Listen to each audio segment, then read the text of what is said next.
Muchas gracias, presidente. Señor comisario, en primer lugar quisiera felicitar a la señora Bonafè, así como a los ponentes en la sombra, por el gran trabajo realizado en estos 4 informes.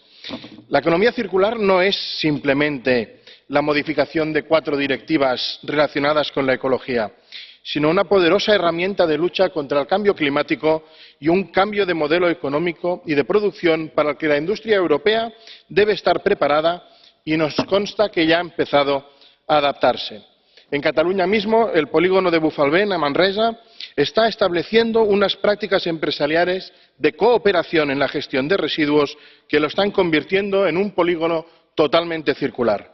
Como este, podríamos encontrar muchos otros ejemplos similares alrededor de la Unión, los cuales nos hacen tener esperanza para que el camino que iniciamos hoy y para el que vamos a necesitar necesariamente el compromiso firme del Consejo sea un éxito que ayude a la reindustrialización de Europa, ayude a la creación de nuevos puestos de trabajo y consolide un crecimiento económico mucho más sostenible, de bajas emisiones y adaptado a los compromisos alcanzados en la COP21. Muchas gracias, señor presidente.